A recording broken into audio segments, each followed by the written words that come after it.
नमस्कार, मी सुप्रिया सुळे. यशवंतराव चव्हाण सेंटर प्रस्तुत परिवर्तनाचे शिल्पकार या पॉडकास्ट सिरीज मध्ये मी आपलं स्वागत करते. आज आपण डॉक्टर बाबासाहेब आंबेडकरांच्या अनुषंगाने शेती आणि डॉक्टर बाबासाहेब आंबेडकर या विषयावर आपण चर्चा करणार आहोत. आपल्या सगळ्यांनाच माहिती आहे की डॉक्टर बाबासाहेब आंबेडकरांनी संविधान सभेचं कामकाज पूर्ण केल्यानंतर डॉक्टर पंजाबराव देशमुखांनी डॉक्टर बाबासाहेब आंबेडकरांवरती अशी टीका केली की भारतीय संविधानामध्ये डॉक्टर बाबासाहेब आंबेडकरांनी शेतकऱ्यांच्या बाबतीमध्ये काहीही आणलेलं नाही किंवा शेतकऱ्यांच्या हिताच्या कोणत्याही तरतुदी डॉक्टर बाबासाहेब आंबेडकरांनी भारतीय संविधानामध्ये केलेल्या नाहीत. अशा प्रकारची खंत डॉक्टर पंजाबराव देशमुखांनी व्यक्त केलेली आपल्याला दिसते. परंतु डॉक्टर बाबासाहेब आंबेडकरांच्या संपूर्णच कारकिर्दीकडे जेव्हा आपण पाहतो तेव्हा आपल्या हे लक्षामध्ये येतं की डॉक्टर बाबासाहेब आंबेडकरांनी शेती, शेतकरी आणि जलसुरक्षा या अनुषंगाने बरंचसं काम केलेलं होतं. डॉक्टर बाबासाहेब आंबेडकरांची निवड 1927 मध्ये मुंबई कौन्सिलवरती झाली आणि मुंबई कौन्सिलवरती निवड झाल्यानंतर डॉक्टर बाबासाहेब आंबेडकरांचा प्रवेश या कौन्सिलमध्ये झाला आणि डॉक्टर बाबासाहेब आंबेडकरांनी या कौन्सिलमध्ये अर्थसंकल्पावर जे पहिलं भाषण केलं त्या भाषणामधले जर काही मुद्दे आपण बघितले तर डॉक्टर बाबासाहेब आंबेडकरांच्या अनुषंगाने आपल्या असं लक्षात येईल की डॉक्टर बाबासाहेब आंबेडकरांनी त्यांचं जे पहिलं भाषण आहे विधिमंडळातलं ते भाषण शेतकऱ्यांच्या प्रश्नावरती केलेलं आहे. 1927ला डॉक्टर बाबासाहेब आंबेडकरांनी मुंबई कौन्सिलमध्ये भाषण करत असताना शेतकऱ्यांचा प्रश्न पहिल्यांदा हातामध्ये घेतला आणि सरकारची शेतसारा वसूल करण्याची जी पद्धती आहे ती किती गैर आणि अन्यायकारी आहे याच्यावरती त्यांनी पहिल्यांदा प्रकाश टाकला.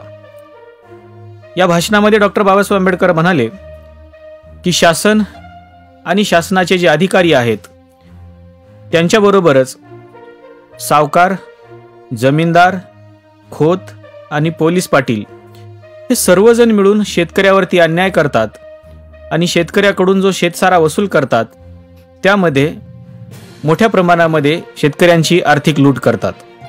शेतसारा वसूल करत असताना अनेक अधिकारी ही वरकमाई करण्याच्या भानगडीमध्ये शेतसाऱ्याशिवाय अन्य काही निमित्ताने देखील पैसे उकळतात.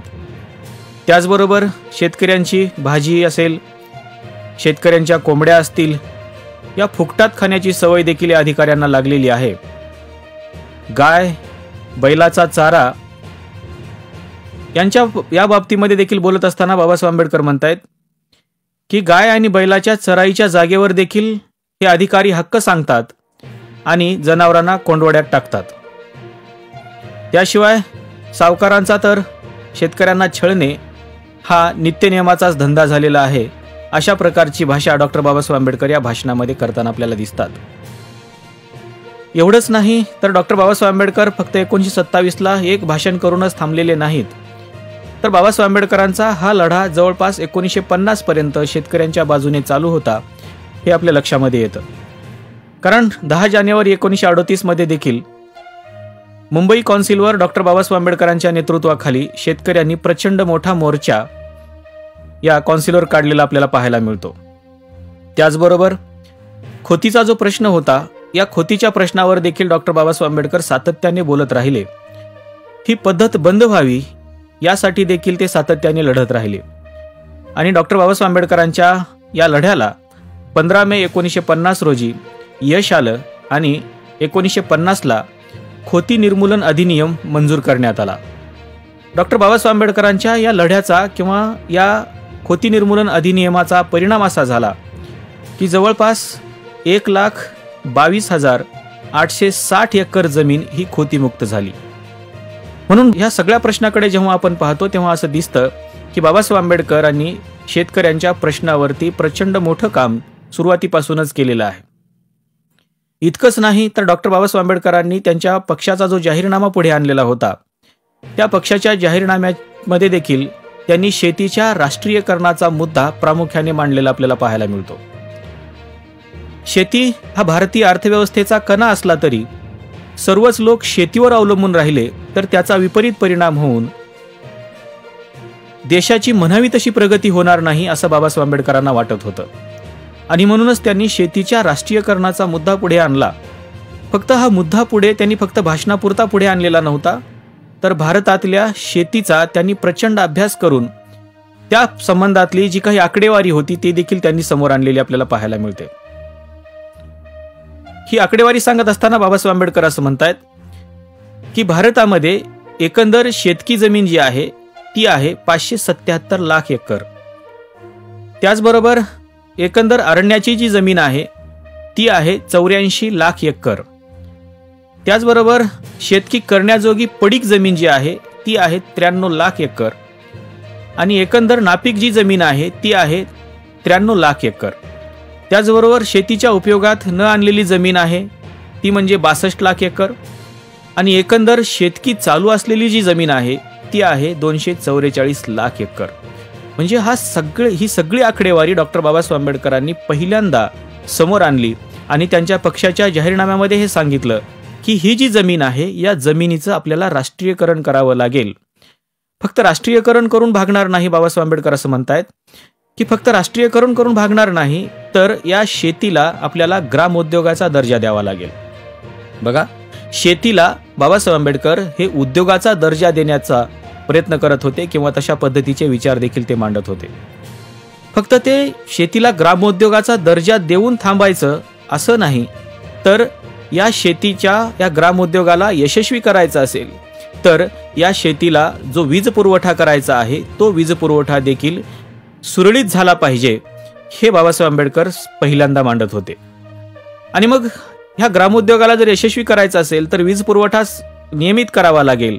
आणि हा वीज पुरवठा जर नियमित करायचा असेल तर काय करावं लागेल, या अनुषंगाने बाबासाहेब आंबेडकर असं म्हणतायत की जर या शेतीला विजेचा पुरवठा तुम्हाला सातत्यानं करायचा असेल किंवा सुरळीत करायचा असेल तर नद्यांना पाटबंधारे घालून वीज निर्मितीचे प्रकल्प देखील आपल्याला उभे करावे लागतील. म्हणजे त्या पाटबंधाऱ्यामधून जी काही वीज निर्मिती होणार आहे ती वीज निर्मिती ही या शेतकऱ्यांच्या या ग्रामोद्योगाच्या कामाला येईल, असं बाबासाहेब आंबेडकरांना वाटत होतं. आणि जोपर्यंत आपण हे करणार नाही तोपर्यंत आपल्याला शेतीला बागायती करता येणार नाही, असं देखील बाबासाहेब आंबेडकर म्हणतायत. याशिवाय शेतकऱ्यांचं पुरामुळे जे नुकसान होत आहे हे नुकसान देखील टाळण्यासाठी किंवा हे नुकसान होऊ नये म्हणून देखील सरकारनं दक्षता बाळगली पाहिजे, असं बाबासाहेब आंबेडकरांना वाटत होतं. आणि म्हणून त्यांनी सांगितलं की जर शेतकऱ्यांचं पुरामुळे नुकसान होऊ नये असं जर आपल्याला वाटत असेल तर या नद्यांना पाटबंधारे देखील घालावे लागतील. आणि या पाटबंधाऱ्याचा उपयोग केवळ वीज निर्मितीसाठी नाही तर शेतकऱ्यांचं जे काही पुरामुळे नुकसान होतं ते थांबविण्यासाठी देखील आपल्याला या पाटबंधाऱ्याचा उपयोग होऊ शकतो, असं बाबासाहेब आंबेडकरांना वाटत होतं. आणि म्हणून त्यांनी या शेतीच्या राष्ट्रीयकरणाचा मुद्दा पुढे आणला आणि शेतीवरती कुठल्याही कुटुंबाला पूर्णपणे शेतीवरती अवलंबून राहण्याची आवश्यकता भासणार नाही, अशा प्रकारची योजनाच त्यांनी समोर आणली. आणि या शेतीला एक प्रकारे उद्योगाचा दर्जा देऊन या शेतीला यशस्वी करण्याचं काम डॉक्टर बाबासाहेब आंबेडकरांनी करण्याचं काम केलं. याशिवाय डॉक्टर बाबासाहेब आंबेडकरांना असं वाटत होतं की कुटुंबातले सर्वच सदस्य जर शेतीवरती अवलंबून राहिले तर शेतीमधून जे उत्पन्न निघतं त्याचा भार या उत्पन्नाचा जो काही भाग आहे हा उत्पन्नाचा भाग या एका कुटुंबाला पुरेसा होणार नाही.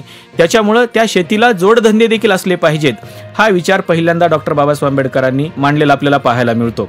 आणि म्हणूनच आपण जेव्हा बाबासाहेब आंबेडकरांच्या सर्वच आंदोलनाकडे पाहतो तेव्हा डॉक्टर बाबासाहेब आंबेडकरांनी फक्त अस्पृश्यांसाठी बहिष्कृतांसाठीच फक्त काही मागण्या केलेल्या आहेत किंवा त्यांच्यासाठीच आंदोलनं उभी केलेली आहेत, स्त्रियांच्या प्रश्नाच्या बाबतीमध्येच आंदोलनं उभी केलेली आहेत, अशातला भाग नाही.